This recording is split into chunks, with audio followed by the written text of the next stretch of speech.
মাননীয় মুখ্যমন্ত্রী শ্রীমতী মমতা বন্দ্যোপাধ্যায়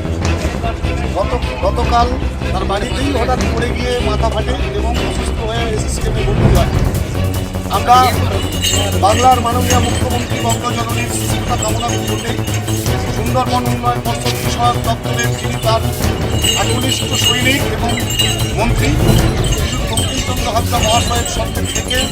মহামণি কবির ভগবানের ঠাকুর চরণে এই প্রার্থনা জানালাম তিনি দিদিকে যেন তাড়াতাড়ি তিনি সুস্থ করে দেন এবং আমাদের মধ্যে ফিরে এসে আবার বাংলা শাসনের দায়িত্ব নিয়ে তিনি এগিয়ে চলেন।